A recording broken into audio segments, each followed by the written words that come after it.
د هلمند رادیو قدرمن اوریدونکو السلام علیکم ورحمت الله وبرکاته. هله د چې جوړ او روغ بس نیکمرغه لوی اختر مبارک سه. د اختر امنیت خبرونه ته شرق لاس په دې خبرونه کې د هلمند ولایت د امنیه قومندانۍ د امنیتي چارو مرستیال الحاج مولوي نصر الله حذیفه صبر سره ملما دي. حاج مولوي صاحب تاسو ته ډیر شرق لاس وای. سلامت سره مو تاسو سلامت او خوشاله او سلام خوشاله ولر ډیر مننه. په خپل سلامونه نیک هلي اوردونکو ته لیدونکو ته ټول وړاندې کول غواړو. الله خوشاله ولر. ډیر مننه. پیل بلدیو حاج مولوي صاحب چې د اختر شپې ورځې څومره د لوی اختر لپاره امنیتي تابعیوي تدابیر نیول شوي. مننه الله پاک خوشاله ولر.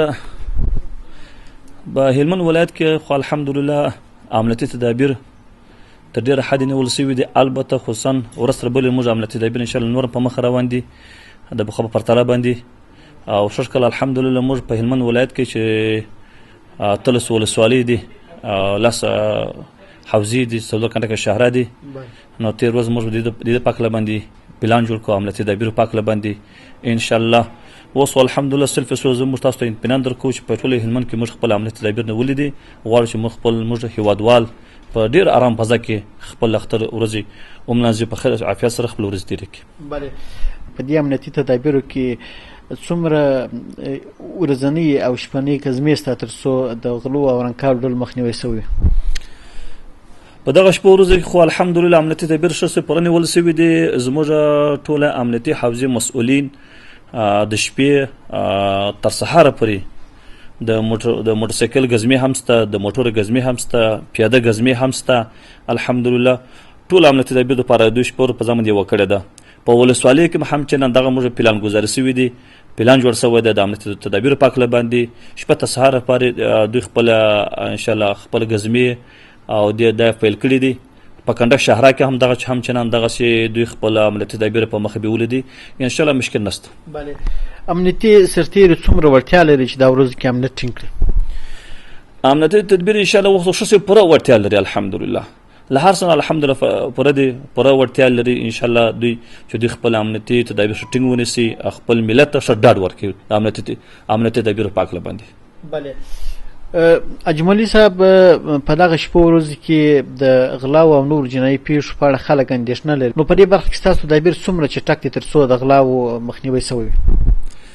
نو الحمدلله په هلمند ولایت کې لښکرګاه ښار کې په ټولو ولسوالۍ کې الحمدلله زموږ امنیتي تدابیر خو الحمدلله امنیتي وضعیت ان شاء الله سل به اطمینان درکوم چې شی په چټک سره روان دی. خپل هیوادوالو ته الحمدلله اطمینان ورکو ان شاء الله چې په د اختریز په شپه ورځ کې به الحمدلله چې پیښه نشي چې خدای نه کسب دی بې ځای ټکر وسی یا مثلا غلو ته د زمينه مساعد شي چې د چا مال غلا کی ان شاء الله خپل ملت او تاسو ټول اطمینان درکو. د مصنوعي ټکانو په تړاو تاسو څومره هغه تدابیر نیولي تر څو مصنوعي ټکان ونیسي؟ د مصنوعي ټکانو په اړه باندې خو تیر جلسه کې موږ د خپل مسؤلینو سره د موضوع سره مطرح کړ شریک مکړه خصوصا د اختر په شپه ورځ کې چې د ټکانو مخنیوي وکړي ځکه ډېر د ټکان چې د سوء استفاده ځنه اخلي خلکو ته ضرر شي ملت وسره متضرر کیږي. دا موږ هم نه غواړو ولس هم نه غواړي او زموږ په نظام کې هم دا نشته چې داسې بې ځایه مصنوعي ټکان وشي. ان شاء الله دې پاکله باندې موږ خپل تدابیر نه ولیدل چې د دې مخنیوي به ان شاء الله وشي. بله په ښار کې 3 نفر یا 4 نفر چې په موټرسایکل سپریږي دا یو ډول امنیتي او یو ډول ښاري نظم تر سوال لاندې راولي یو ډول تشویش ایجادوي. په دې برخه کې تاسو اقدامات شي د دې پاکله باندې موږ خپل امنیتي ورغونو سره مسؤلین سره خبر شریک کړي او خپل مدیریت عمومي ترافیک سم دا موضوع شریک کړي ده چې داسې اشخاص په یو موټرګاډ باندې درسونه پر سپاره دي او امنیت اخلالوي خلکو ته زیات تکلیف رسوي. د دې مخنیوي په جدي سره وکاسي هر اسوکه په دغه ناوړي عمل باندې دسګیر کړي شي هغه به ان شاء الله د اصول مطابق قضا امارت ان شاء الله سپارل کیږي. بله اجملی صاحب د ولسی مشرانو سره د لوی اختر د امن تامین په تړاو تاسو مشورتي ناس لري؟ بله شو موږ خپل ناس هم لرو جلسګان هم لرو پریکا هم لرو په دې پاکله باندې موږ ان شاء الله د هر غونډه کې موږ کوشش کوو چې د امنیتي تدابیر پاکله باندې خپل غونډه تسر کو خپل ولس ته ډاډ ورکو. بله دا غونډه څومره مسؤلیت لري څومره اهمیت لري ګټه څومره ده؟ د غونډې ګټه خو زیاته ده ځکه غونډه کې هر کوم موضوعات مطرح کیږي هر کوم نظریات مطرح کیږي هر کوم نواقص را کنټرول کیږي نو ګټه خو بيخي زیاته ګټه موږ ته معلومه سوي ده. یو خو د امنیت پاکله باندې ګټه زیاته چې امنیت راخوندي کیږي ولسته او ډاډ ورکول کیږي. بله کوم کسان چې د مشکوکو پیښو په تړاو تاسو معلومات ورکوي هویت یې څومره پټ ساتل کیږي او په دې برخه کې پر تاسو د ولس باور څنګه ارزوي؟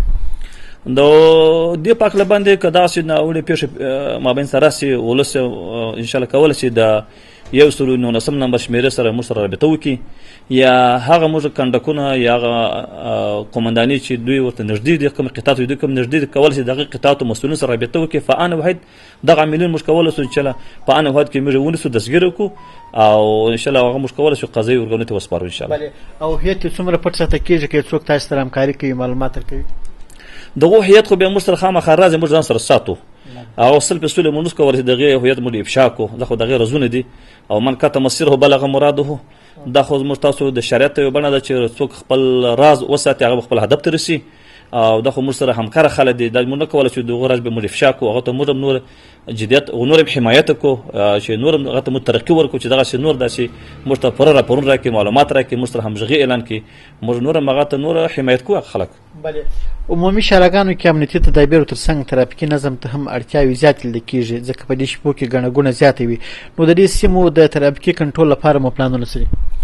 د دې سیمې د ترافیکي پلانو پاکله باندې خو موږ الحمدلله د اختر نه مخکې هم موږ د دې دپاره پلان ګزاري کړې ده پلان مو نوشته کړی دی او دا هم بیا تکثیر کړی دی هر قطاعاتو ته چې په اختریزو شپو ورځو کې خدای مه کړه داسې ستونزې رامنځته نه سي چې ملت د مشکل سره مواجه سي او دغسې ناوړه کسان چې بې ځایه موټر ځغلوي موټرسایکل ځغلوي او بې ځایه حرکتونه کوي دې پاکله باندې موږ کوشش کوو پلان جوړ کړی دی انشاءالله چې دغه شپو ورځو کې دغسې موضوعات رامنځته نه سي بې ځایه موټر ټکر ونیسي ترافیکي پیښه منځته نه سي او د خپل ټولو قطاع سره خبره کړې ده چې د امنیت تدابیر پاکله باندې جدیت واوسېږي چې په آینده کې او په دفتري شپو ورځو کې داسې موضوعات رامنځته نه سي. بله د ښاري نظم او امن په خوندیتوب کې د امنیه قومندانۍ پولیسو د نورو ارګانونو سره څومره کار کړی او په دې برخه کې څومره لاسته راوړنې لري؟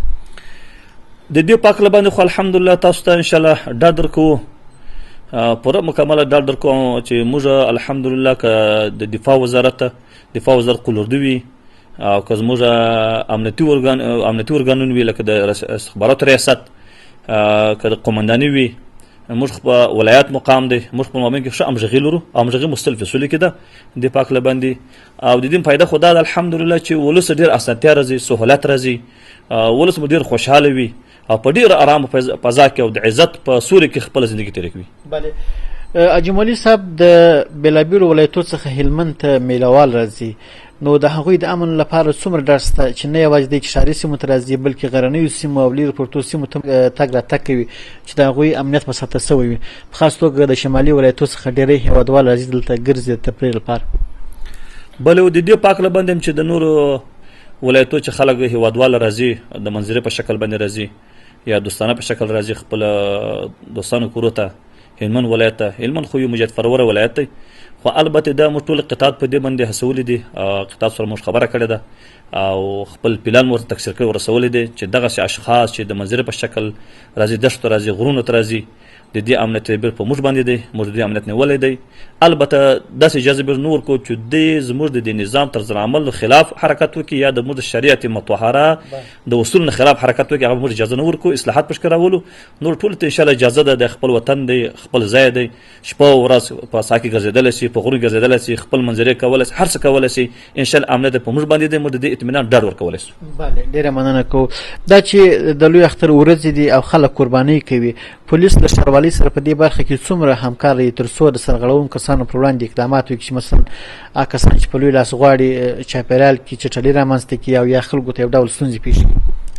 د دې پاکله باندې الحمدلله زموږ پولیس د شهري خلکو سره خصوصا شهرسازۍ سره ښاروالۍ سره ترافیک مدیریت سره انشاءالله 100% موږ سره همکار یو هر خبره سره کړې ده چې څونه زره پیدا کېږي موږ انشاءالله همیشه سره همکار یو د پاکله باندې چې موږ چفریال دغسې بېنظمي سره مواجه نه سي داسې مشکلاتونه منځته نه سي او دغه چتلیا سره موجود او دا موږ هم نه غواړو نه زموږ پولیس غواړي نه زموږ هېوادوال غواړي زموږ د محلي خلک غواړي ځکه دغه صفایي نظافت د هر مسلمان د هر ورور برخه ده چې خپل ښار سره سعی وکړي بې ځایه حرکت ونه کړي چتلي مومنت کې نه سي داسې موضوعات دي دا خو الحمدلله موږ 100% ورسره همکار یو. بله ډېره مننه کوو. مولوي صاحب دا چې اختر شپې ورځې دي نو د خلکو څه مو غوښتنه څه د خلکو ته مو پیغام څه دی چې په دغه ورځ کې نه یوازې دا چې د میلې کې تفریح لپاره عامه ځایو ته ځي د پولیسو سره باید څومره همکار وکړي د ښاري نظم او امن د خوندیتوب په برخه کې باید دوی څه ډول اقدامات سره کړي؟ خلکو ته مې دغه پیغام دی. اول خو الحمدلله د هلمند ولایت ټول ولس د اختر تبریکي وړاندې کول غواړم. الله دې دوی ټول عبادات صدقات خیراتونه په خپل عالی دربار قبول منظور وګرځوي. پروردګار دې ټولو جهادي خدمات په خپل عالی دربار قبول منظور وګرځوي. الله دې زموږ دغه ټولو شهیدانو شهادت په خپل دربار قبول او منظور وګرځوي. دغه پسماندگان وارثینو ته الله دې صبر استقامت نصیب وګرځوي. په دوم ځل کې مې دا ده چې دوی دې الله پاک اجر عظیم نصیب وګرځوي. ان شاء الله د دوی خدمات ته نه ضایع کیږي. الله به ته اجر عظیم ورکوي ان شاء الله. او زموږ هغه تجاران رونه چې دي که په خارج کې وي که په داخل کې وي چې الله ورته ډېره سرمایه ورکړې پیسې ورکړي دي لغون مو داسې هیله ده چې دوی د خپل سرمایه ګذاري په خپل وطن کې وکړي خصوصا په خپل ولایت کې وکړي چې ګټه خپل ولس ته ورسېږي خپل ملت ته ورسېږي ځکه موږ ملت دې ته اشد ضرورت لري دا به دوی لپاره هم اجر وي او ملت ته به اسانتیا راسي ملت ته به کاروبار زمینه ورته مساعد شي. نو ولسوال د ولس خلکو ته مې دا تقاضا ده چې زموږ د امنیتي ارګانونو سره همیشه دوی همغږي هماهنګي ولري ورسره انشاءالله په سیمه کې په منطقه کې چې دغسې بې ځایه ستونزې پیښیږي غلط خلک حرکت کوي غلط اقدامات کوي ناوړي خلک دي هغه کولی چې دغه خلک د امنیتي ارګانونو ته په لاس ورکړي او 119 نمبر شمېره سره اړیکه ونیسي چې دا کیسه موږ دستګیر وکړو او قانون ته وسپارو. ډېره مننه کوم ولي صاحب کور مو ده. جزاکم الله خیر اوسئ. الله خوشحاله چې موږ ته وخت راکړئ. جزاکم الله خیر. د هلمند رادیو قدرمنو اوریدونکو د اختر او امنیت خبرونه همدومره وه چې د هلمند ولایت امنیه قومندانۍ د امنیتي چارو د مرستیال الحاج مولوي نصرالله حذیفه صاحب سره مو ترتیب کړې وه. تر بیا مو پر الله سپارو.